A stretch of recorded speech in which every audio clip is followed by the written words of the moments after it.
Hello and welcome to the latest episode of the Responsible Edge podcast with me, Charlie Martin. As a reminder, the Responsible Edge is a show about business practices that not only achieve results, but do so with integrity. So today I was delighted to be joined by Neil Wilkins. Neil is a marketing consultant, amongst other things, and the founder of the Mindful Collective. So if you want to check that out, I very much recommend doing so. Very much a sort of 35 years or so operating as a top level marketeer. So really interesting conversation today around a Forbes article looking at the way that we can implement what referred to as mission-driven marketing strategies and practices. We ended up having a really interesting conversation about many different aspects of the article itself, but equally sort of just looking into the slightly uncomfortable truth around whether or not marketing itself as an activity can be seen as ethical or not. So really interesting conversation with Neil. Want to say a big thank you to him for joining us today for some of his time. And as always, to you guys, our listeners, for joining us for today's show. If you've got any questions, thoughts, comments for either ourselves or for Neil, please do get in touch. And thanks again for listening. Neil, thank you so much for agreeing to join us for an episode of the Responsible Edge. It is great to snaffle you on to join us. Know that we've obviously been on your podcast before, but really great to have you on here today. So thank you for joining us. You're very welcome. It's great to be here. We always like to kick off kind of every episode with obviously getting to know you and your background, or getting to know the guest's background. Wherever you want to start, it'd be great just to kind of explain to our listeners sort of who you are and the work that you do, and perhaps also just touching upon, you know, what responsible business and ethics within business sort of means to you. Those would be some interesting sort of starting points. So I'm Neil Wilkins, and I have been a marketer through and through for the last 3.5 decades. It's frightening every time I say that. I have to then add another year on. So yeah, time is ticking by. So I can remember marketing pre-internet. I can remember marketing pre-social media. Obviously now we're into a whole new realm of marketing with sustainability, climate crisis, AI, metaverse. It's a whole new space for business professionals, marketers, entrepreneurs, startups and founders, and everybody trying to tussle with what is the right thing to do, what is the right thing to say. So I guess my kind of role in life is, I hope and I think, to provide just a little bit of clarity, a little bit of a calm in the storm of all the things kind of that are going around right now. So I do a lot of teaching, I do a lot of mentoring. I have clients still who I work with strategically and tactically. And we're trying to figure out really kind of what are the next stages. I did some work about a year or so ago now, looking at the history and the future of marketing, because I kind of felt that there was some cycles, or there were some repeating patterns that I was seeing today compared to maybe 2-3 decades ago, where we saw all these, you know, new kind of evolutions, if you like, of the way that society and the economy and everything was playing out.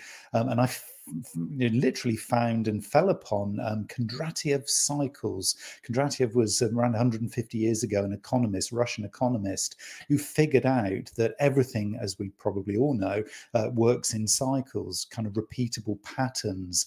And the really interesting thing from Kondratiev, which is playing out right here, right now, and this is going to be really important, I think, for everybody, is this kind of idea that everything that's happening is repeatable from history, but it's happening at twice the pace. So if the last phase, which was all about digital, all about big data, all about social media, all about influencers and community, was 1990 to 2020, so a 30-year phase, we're kind of going into a 15 to maybe maximum 20-year phase of, well, basically sustainability and sustainable, purpose-led, value-driven marketing. So the old model of digital as we know it and social media has gone. So I was mapping marketing, overlaying it with Kondratiev's cycles, and it was so exciting that the cutoff point really was COVID and lockdown. And this side of COVID and lockdown People are doing business differently. People are valuing different things. People are interacting as humans in a very different way. And so marketers and business owners and decision makers are needing now to adapt. And so for me, when I plotted all of that out, I suddenly realized and saw that actually we're playing in a whole different ballpark. This is a very different game. Neil, that was absolutely fascinating and super interesting. And of all the times I think I've asked a guest to introduce themselves, they've definitely not gone up and started sort of explaining that they've done this whole analysis of essentially these circular instances occurring, like you've just done. Out of interest, you mentioned that this new cycle is 15 to 20 years max. Why is that? Like, why is it changing in terms of the speed? So Kondratiev doesn't really kind of go into a huge amount of detail apart from just saying it is how it is.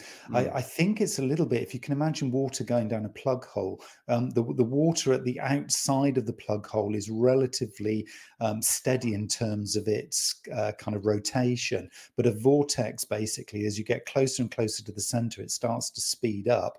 And for me, I think that's just a very simple analogy of what we're seeing here is just this increasing pace of life, increasing pace of everything.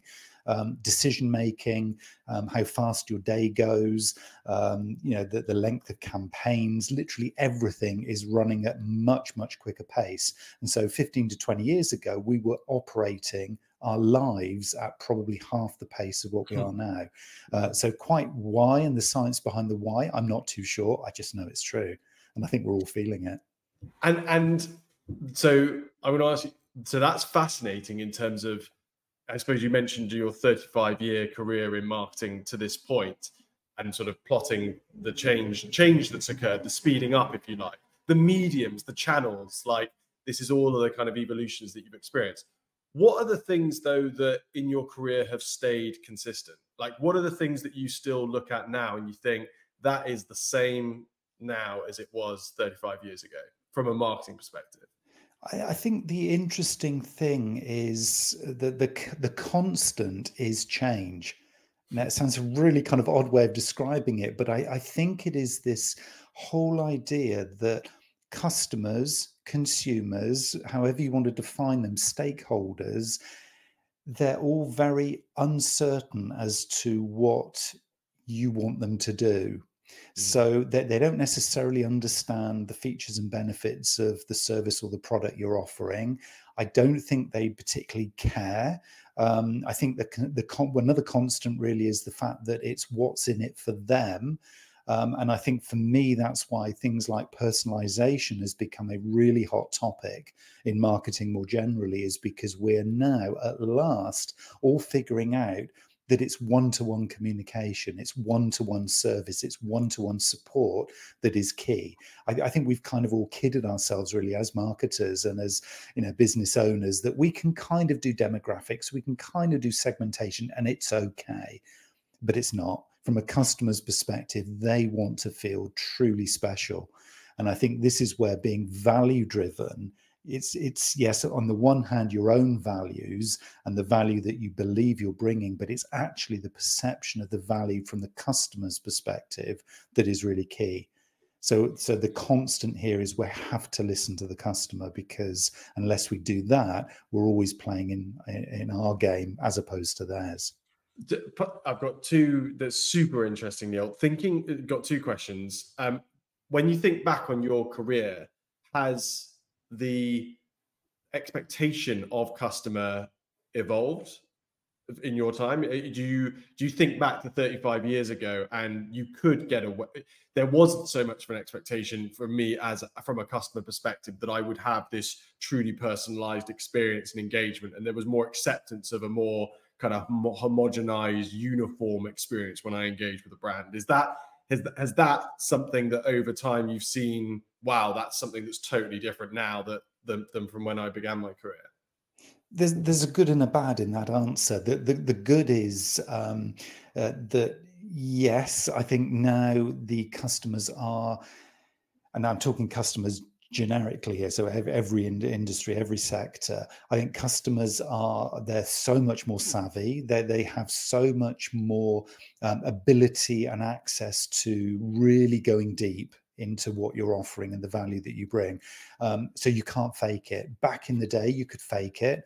And so what we were doing as marketers, let's be honest, what we were doing as marketers was helping people to consume. So that's why they became consumers. That is such an ugly word now. I find it almost embarrassing. And I've said this quite a lot in various kind of places and spaces to lots of different people. I am embarrassed to be a marketer back then, because we were part of the problem. We were a fundamental part of the problem, helping people, in fact, encouraging people through coercive means or advertising or, you know, influence to actually consume more. And that in itself has got us into the problems we're in today. In a big part.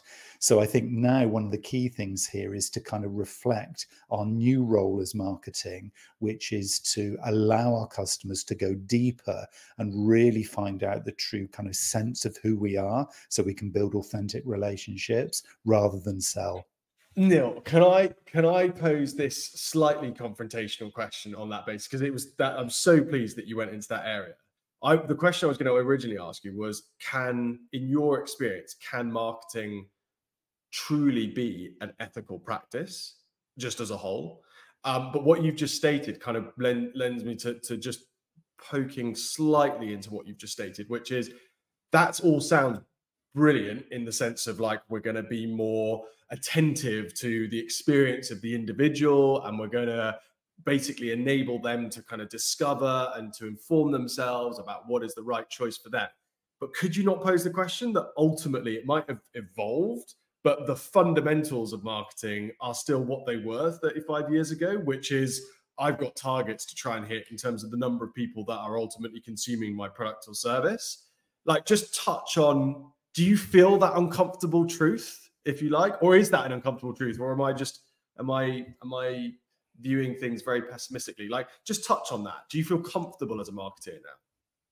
It is an uncomfortable truth. It is tough. I'm not going to sit here and evangelize that this is all simple and, you know, we all need to kind of go and sit on a mountain and kind of like, meditate, and everything's going to be absolutely perfect and we'll manifest this idea. Sing Kumbaya around a campfire and forget our worries. I mean, it's a lovely thing to do. And yes, I would do that. But the commercial reality is that a lot of our management, if we call them that, a lot of our shareholders are working to an old model.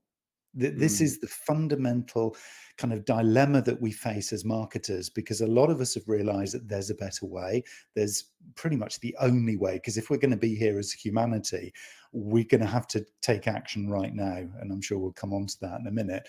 But the point is that the vast majority of people that we either work for or work with, customers in some senses, but certainly a lot of organizations in a lot of sectors are still working to the old model. So I absolutely agree with you that there is a fundamental disconnect here between people who get it and are making change and the people who are still working. I'm not saying they don't get it, but they haven't yet seen it, or they haven't been encouraged to do it, or they haven't been educated enough in the fact that the world has changed and we're actually working in a new cycle with a new set of values that our customers have. And in fact, the planet has as well for us. And so it's kind of time, I think, for marketers to really step up, own this thing, decide that they are going to be accountable for managing and sponsoring this change in their organizations, and really push back on the old model that says we've just got to hit this month's figures and everything will be okay. Yes, I do appreciate there's commercial reasons why we have to do that. Obviously, we still have to be in business, but there are so many now new ways and new models for doing business in a more kind of authentic, value-driven, purpose-led way that you can have both. Out of interest, Neil, that was super interesting. Yeah, I agree with most of what, almost all of what you've said there. But is there almost like, let's talk practically here. Is it really, from a marketeer's perspective, down to who we choose, either through clients that we choose to work with or companies that we choose to work for, perhaps? Is it down to us as marketeers to essentially make decisions about who we're going to help promote their offering to an audience? Is it as simple as that? That essentially we have a world where in almost every sector you can look at actors who are, or companies that are doing things the right way with a long-term sustainability in mind, or perhaps in long-term environmentalism in mind.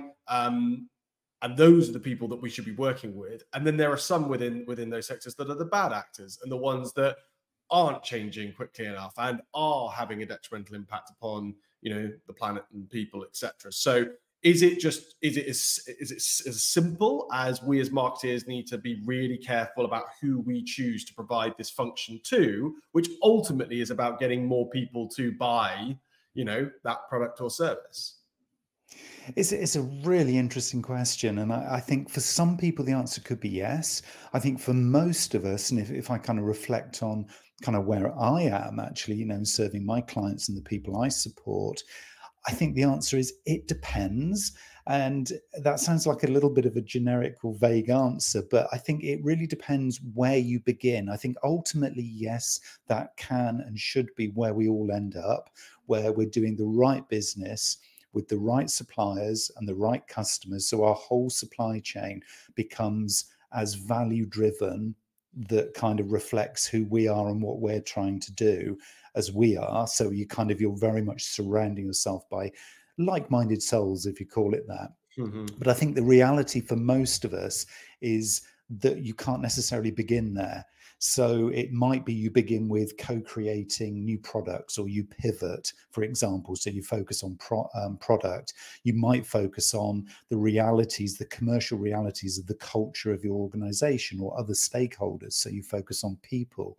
It could be you can get some quick wins in efficiencies and reducing carbon footprint, etc. So you focus on the process P, if you like, in this new marketing mix. Or you could end up looking purely at your profit line, and you start to do some conscious costing, and you do some really value-driven pricing, or you even begin by looking at the what we call circular business or circular economy, and see if there's a more kind of subscription style model that you could use to interact with your customers rather than just purely selling. And crucially, Neil, your perspective is that a marketeer can help influence and affect those things. And therefore, it's actually going in-house and trying to encourage an organization to evolve and adapt, to apply these kind of value-driven processes across the board. That's something that a marketeer can influence. They can, but in most cases, I'd argue that they don't. So if anybody's listening or watching this and says, yeah, I agree with all of that, Neil, but it's a bit hard where we are, then I'd say that's an excuse. We have, and this is why for me, this is such an exciting time to be in business or to be a marketer, because we've got this perfect storm. The key missing ingredient in most marketers' situations when they try and do this is tangible evidence. So they go into it saying, oh, Neil and Charlie and everybody else is saying I need to do this and promote this to you. And then the business pushes back because they haven't got any evidence to back it up. We've got AI. We've got a whole bunch of data collection tools. We can do deeper market research now using things like Perplexity, ChatGPT, others are available. We can go so much deeper. We can analyze, correlations between expected outcomes in the past. We can get the evidence. It is there literally at our fingertips.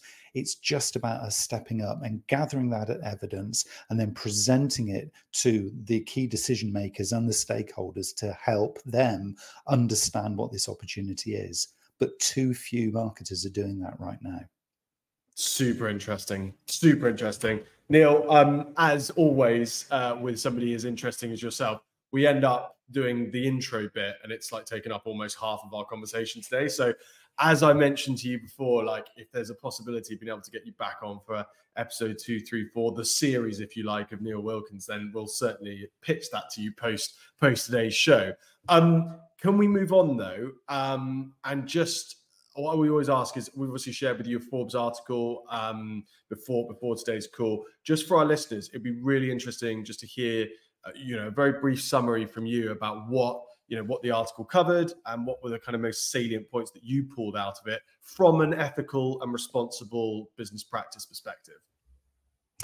Yeah, so the article is very, very interesting, and I think it is about this whole idea of really understanding when we talk about brand trust, and we all have a brand. If we're in business, we might be a micro business, we could be a small, medium, or large business. It really doesn't matter. You've got a brand. You have this presence, if you like, and the way that Forbes is talking about this and the way it's kind of being reported is that this is now the kind of almost the foundation, if you like, or the root of everything. So your products and your services are kind of almost the end of the customer's journey, as it were. But the brand itself, the authenticity, the honesty, the transparency that kind of comes through in the way that you talk about who you are and the values that you have and the purpose that you're trying to convey, that is really the core of the conversation. So if you're looking to be building intimate, and I always call them professionally intimate relationships,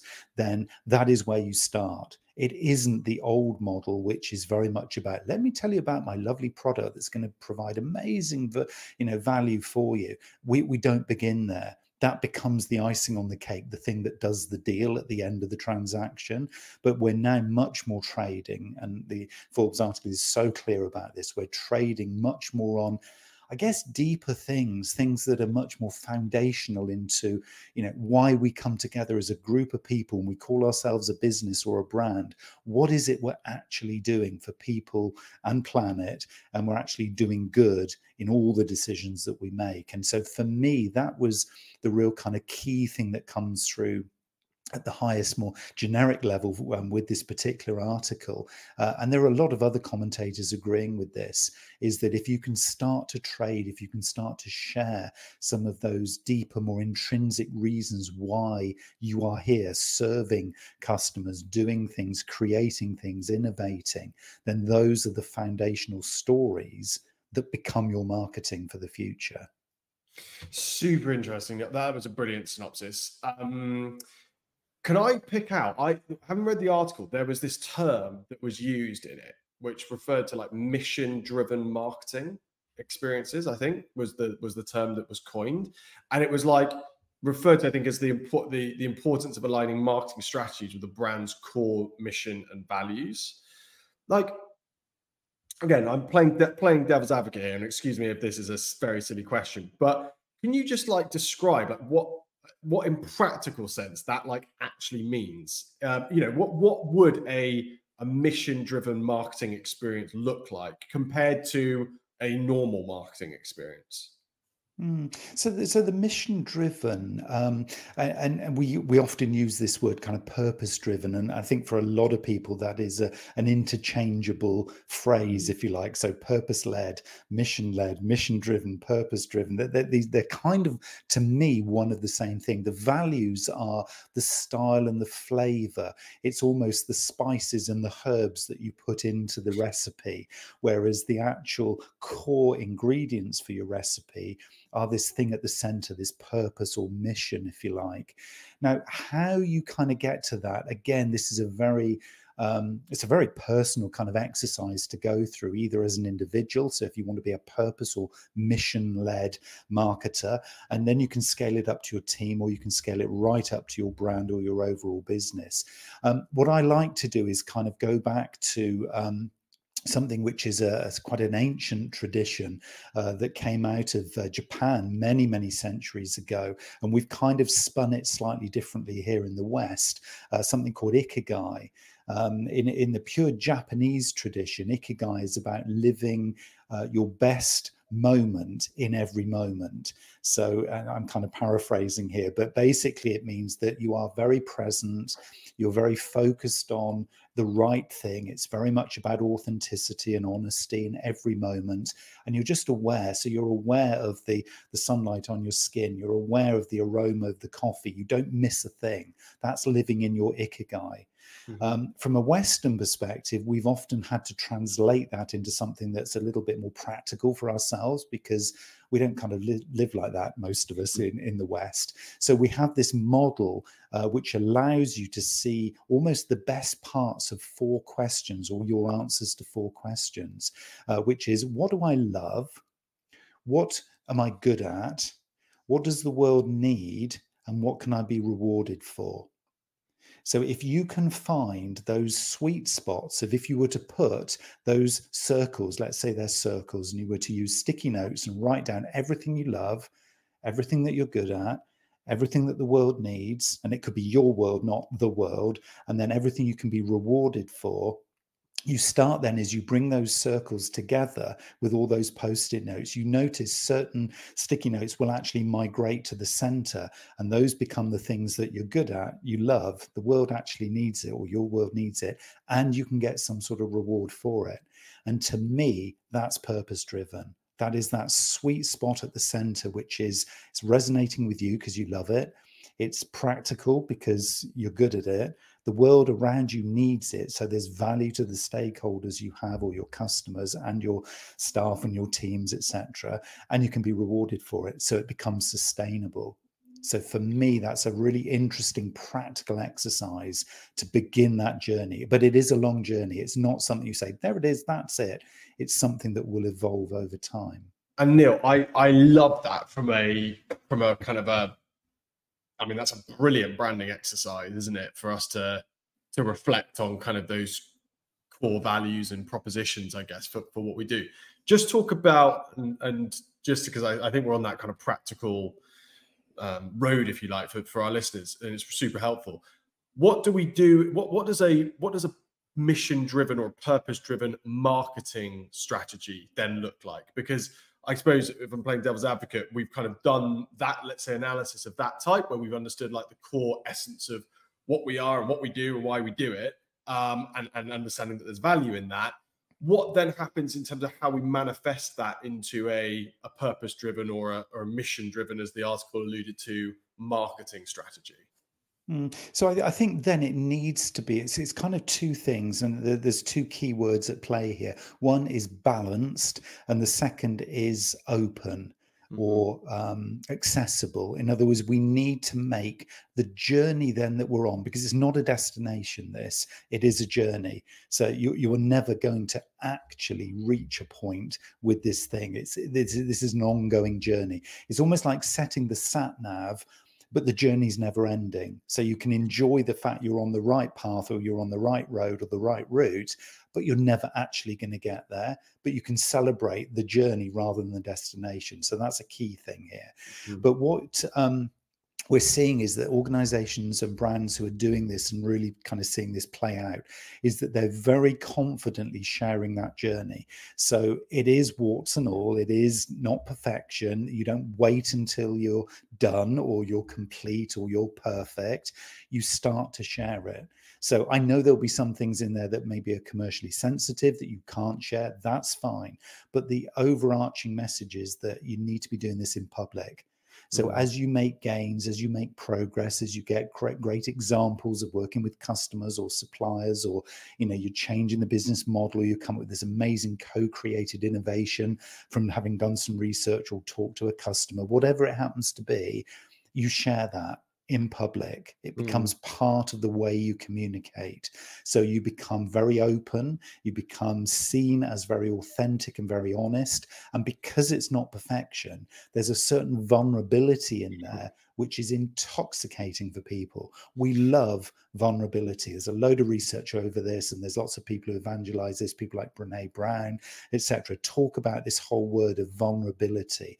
If we can be more vulnerable, not weak, not defensive, not less important than our competitors, but just show that honesty and openness, and balance that out with sales messages, balance it out with being helpful and highly valuable, but also this real kind of sense of getting to know the brand and the people behind it and the journey they're on, then that is how we're going to win here. It's super interesting, Neil. Like I couldn't agree with that more. And actually, just to touch on some practical experience that we've had with the work that we're doing at the Anti-Greenwash Charter is we've realised that there's almost, I know it sounds odd, but it aligns with what you said there. There's almost two things. There's a confidence that organisations need to have in knowing who they are, knowing what they are, very much akin to your I'm sorry, I don't remember the name of exactly the Japanese term, but Ikigai. Ikigai, that process, there's a confidence that results from going through a process like that from a brand perspective to say, look, this is what we are and this is what we're doing when it comes to people and planet, and this is our approach to it. By being confident in that position, you can also then be vulnerable in terms of the areas where maybe you're not doing quite so well, that you want to improve at, that you're trying to get better at. But you almost need the confidence about where you are and what you're doing in order to facilitate the vulnerability, if that makes sense. And what the great example is, we've now, obviously the Anti-Greenwash Charter, we're encouraging organizations to produce and create these green claims policies. Well, one of the new mandatory sections that we've added to our policies, which has been fascinating to see kind of prospective signatories take on board, is a section which is literally titled Where We Could Improve. And we're encouraging organizations to go, look, no organization out there is truly environmentally sustainable. Like there isn't one. There's all organizations could get better. So what we want you to do is we want you to detail the areas where you could get better and what you're doing in order to try and move the dial and improve in those areas. And it's been fascinating to understand that actually when organizations are confident in their position, they are open, as you've alluded to saying, well, look, this is what we're doing really well, and we can back that up, and we have the evidence, and we can be transparent in terms of what we're doing. But these are maybe the areas that we could get better, and this is what we're doing to try and address it. And I think you're spot on that manifesting itself in sort of all forms of marketing and campaigning is crucial. Does what I've described there, have I misunderstood, or is that aligned with your thinking too? It's very much how I see it, and I think it is a step change. I think for most marketers, most businesses, most business people, as I think that it's not how we've been trained. It's not how, we've done it to date. And I think, for a lot of people, this is a step change. What, vulnerability? We can't do that because competitors will be all over that. And what will the customers think? And it's like, no, we need to be perfection. It is about just this open honesty that nothing ever was perfect. And I think you're absolutely right. It is about just jumping in and saying, we're on a journey. Let's just open this thing up. And what happens is, and it is a fascinating thing, you become so much more attractive to the customer because of that openness and that honesty. And you will then encourage more dialogue with them. And it will be that they say, look, we never felt we could actually talk to you like this before, but have you thought about doing this? Or could we actually work with you to create this thing? And suddenly it becomes a conversation. So it's moving away from marketing being a monologue and a one-way flow of, we want to sell this to you, to being much more collaborative, much more involved, much more engaging. It's that intimate relationship that I guess we're all seeking with our customers. Which then ultimately takes us back to the beginning of our conversation when you were talking about the personalization and the one-to-one nature of engagement. And if we're open as organizations and we facilitate that dialogue, it's a hell of a lot easier for us to pull together the data that enables us to then create that truly personalized experience. And it's so much more fun. I mean, if you think about it, the old model had distance between us and customer or us and supplier. There was, and we call it supply chain or value chain, but each one was in a little silo, and it was kind of, there was just too much of a distance between the various parties who, had they got a lot closer, could have created magic. So we've almost got these wasted years where we were kind of, as marketers, almost in the wilderness, where we were doing our best. We were kind of trying to do this stuff. We were pushing and then pulling, and we were just trying to do it. We've got this perfect storm now where this is the moment where we can do it right, not construct things that are fake or false or just not helpful, but actually do the right kind of business. Super interesting. Love it, Neil. It's like a call to arms for marketeers out there that are listening in. Let me ask you, there was a few things in the article itself that touched upon like some strategies essentially for organizations to be work towards adopting that kind of mission-driven marketing kind of strategy. You've already touched upon like community engagement and kind of the feedback loops and the fact that we can engage in that kind of dialogue. And you've touched on vulnerability being like a core sort of approach, if you like, that facilitates that. Let me touch on one of the other strategies that we talked about, which is storytelling. Can you just touch on how you view storytelling sort of working in terms of that mission-driven marketing experience? Yeah, so storytelling, I think, in essence now, and I think that there is a lot of research behind this, it is very much, and again, it feels like a little bit of a cliche, but I think, for a lot of people, it will resonate, is that the customer is the hero. So no matter what story you're telling, it is putting the customer, if you're marketing in a promotional kind of way, it's putting the customer absolutely at the center of everything. So they really own it. They feel like, oh, they are talking to me. This brand really understands me. The stories they're telling, the way they position their product, the kind of the timing, the channels that I'm consuming this content through, or the story that I'm seeing. It feels like they really have listened. It's almost spooky that they kind of know me so well. And I think certainly the storytelling now still applies to what I would always call the rule of thirds. So 1/3 is personal, so getting to know you as a brand. 1/3 is point or signposting other interesting stuff the customer would value. And then 1/3 is promote. So the more overt kind of like, this is how we want to engage with you, or this is the kind of product we believe gives you value. So personal, point, and promote is still the ultimate balance of storytelling, be it in a newsletter, on socials, in some kind of brochureware, whatever it happens to be. That balance still plays out. And then, of course, then it gives you this lovely opportunity to weave in your purpose-led, mission-led elements, if you like, of the story. So it's complex, but of course we've got AI to help us here, because with all these different kind of elements going on, it can be quite confusing. You say, Leah, but I've got a product to sell. I've got sales targets. I've got this. I've got this. It's like, yeah, so get the AIs to work out that correlation so things do become balanced. So we've got all the tools at our disposal. It's just about taking the time to consciously tell the right stories in the right way, using balance. That's the key. It is that word balance again. Super interesting.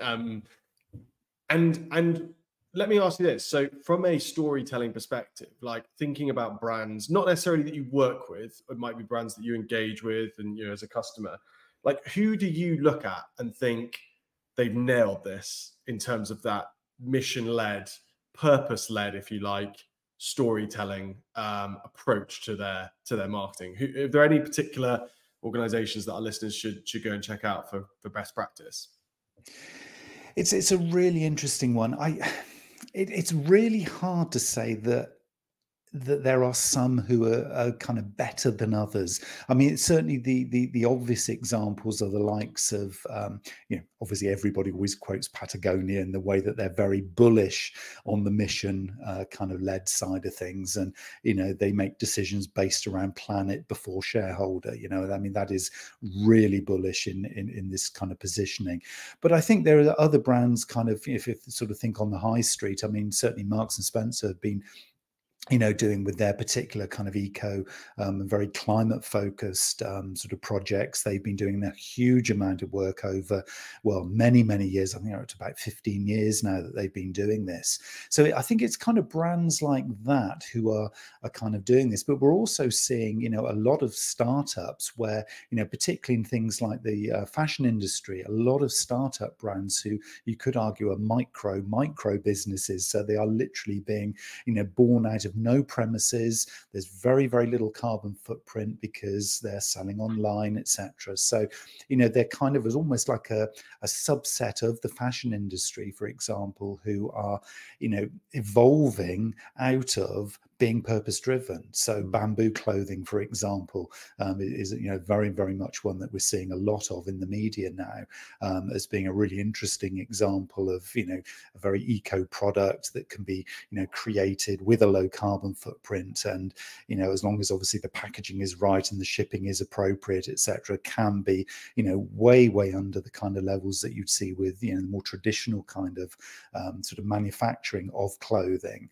So I think probably some of the examples there are very much coming out of these startup organizations where founders, they don't have the legacy of an old established business that they're trying to correct. They can actually be purpose-led from the get-go. So that is actually quite an interesting model, and I can imagine seeing that playing out in other sectors and other industries as well, that kind of approach where, well, let's not try and change what we've got, let's just start again. Because if we can start again from a zero start, we stand a chance of actually really accelerating and then playing against the big players. So I think probably every industry has examples there. And I think as consumers and as business to business purchasers, I think it's now just the time to look at whatever we're buying, whatever we're purchasing, look a little deeper than just the product itself, look at the credentials and look at the brand, because most organizations now are stating at least that they've started the journey.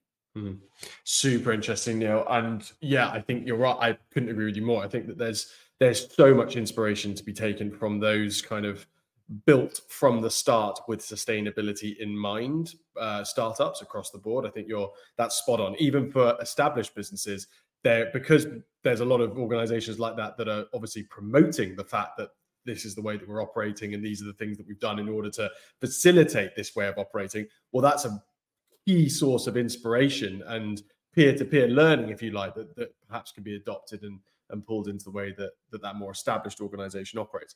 I love that.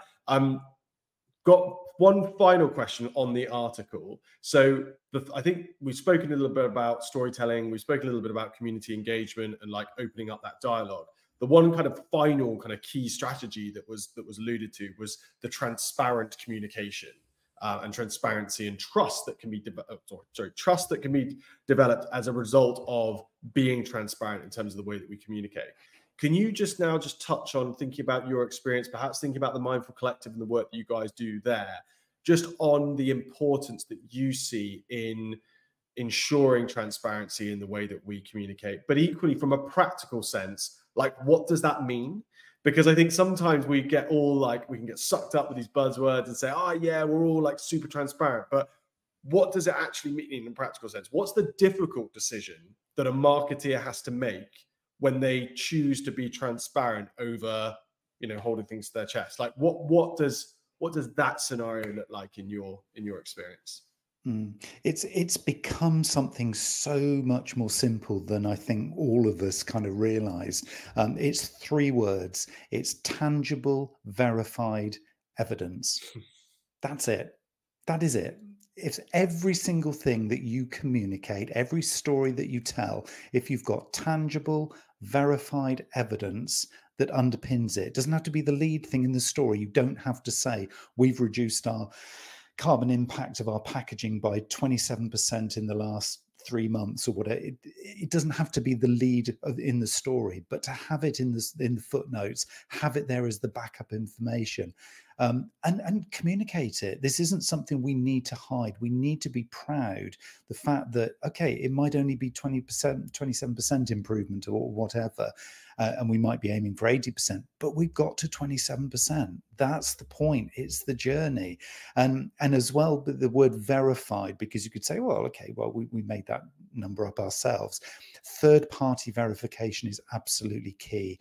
So we're seeing a lot of rating and indexing tools and scales, and obviously we have things like B Corp if you want to go really deep into this and get certification and verified evidence. Again, this is taking it to the next stage for a lot of people. It will be like, oh goodness, no, we're not quite ready for that yet, but some people are. And so I think anything that can be a third party verifying you, either against some form of a rating scale, something like B Corp, which is very tangible evidence, or it could easily be something as simple as Mindful Collective indexing tool, which is very much a self-certification of the improvements you're making. So from a scale of 1 to 10, you might be 2 on this particular criteria, but you want to get to 4. And 4 actually is a fundamental change or shift for your organization. And then you can show the progress you're making to move from a score of 2 to a score of 4. So log everything, document everything, but tangible, verifiable evidence is the absolute key to being authentic and actually then properly trustworthy, because obviously the last thing we want is greenwashing, but you can avoid greenwashing by tangible, verifiable evidence. Oh, I love it. I love it. That was yeah, that was a very succinct and clear. Yeah, and as you say, it doesn't need to be complicated. It can be as simple as, right, have we, when it comes to our marketing strategies that we're going to look to implement, you know, are we ensuring that we have the mechanisms in place, both in terms of, you know, working with the third parties to verify that the things that we want to say are verifiable and that there is evidence for them, and then almost providing the methods or the means through which our stakeholders, our customers, can actually engage with that evidence should they wish to, and that be a core and simple part of the way that we operate. It's almost like an opportunity to plug again, and I know we've talked about a few things, but the anti-greenwash charter and the work that we're doing there. Neil, that was brilliant. I think we've exhausted all things the article, and that's kind of bang on 45 minutes of talking, which is flashed by from my point of view. Hope it's been the case from yours. We always like to finish our conversations with asking for kind of key bits of advice that our guests would have offered to perhaps their younger selves or other people that are kind of at the start of their careers. I want to like tweak on this slightly for you today, so I hope this is okay. I want if we've got marketeers out there, junior marketeers who are thinking about, how can I be as ethical and responsible in terms of the way that I approach my career as a marketeer? What advice would you offer them specifically relating to operating in that way? It's such a great question. I think, again, I'm kind of coaching my former self here and sort of thinking, what would I have told myself, 20 years ago that was coming? I think it goes back to this whole thing about be proud of your portfolio. So actually, when you make even just the smallest little incremental difference, is log it, document it, because it is so easy to get swept along by everybody else's agenda, by all the targets that you have, by being busy because we've got to produce the next event, or the social media content needs to be updated, or we've got this website upgrade that we're doing. And so the list goes on. There's never enough time. There's never going to be a priority here for doing this stuff over and above everything else, because it's always business as usual will take precedence, because that's the pressure you're going to be under. So document and put into a portfolio. It's more than a CV. This is a real kind of personal reflection on every little incremental piece of value that you add. And it could just be that you got, at the most simple level, you got somebody who was not recycling the paper on their desk to put a piece of paper into a recycling bin. I mean, that is just the simplest, most obvious and logical, simple step that you could ever take. But if you did that and that person had never done it before, you have just put that little stone into the pond, and the ripple effect that ripple is going to have is going to go way beyond you. And so every time you have a little moment like that, document it and log it, because this will be your journey. And Neil, is the point on that, just to pry into that by documenting the sort of impacts that we have from an ethics perspective, if you like, that builds confidence in the fact that I did that, and therefore you kind of, it emboldens you as your career develops to know that you have a track record of making this stuff happen, and that if you've achieved the following, why can't you achieve more? Why can't you have an even greater impact? Is that why documenting as a marketeer the impacts that we have is so valuable? It is, because it's such a great habit. If you follow, any of the great kind of thinkers and strategists of our time, I mean, again, on LinkedIn, if you follow Stephen Bartlett, for example, he and a whole host of others are always saying it's the little details, it's the little steps. It's not the big stuff. You can't do the big stuff without having done the small stuff, because a big thing is made up of lots of little things. So if you can build the habit of those individual little steps, those individual little moments, the big stuff takes care of itself, because it is the sum of all those little parts. I love that. I think we might have had our title for this episode, Big Stuff Takes Care of Itself. That's a brilliant way to finish things off, Neil. Thank you so much for joining us today. we'll have a catch up afterwards, and hopefully you've enjoyed it too, and we can snap you for another episode. But yeah, thank you very much for joining us for today's show. It's been an absolute pleasure, Charlie. Great questions. Thank you.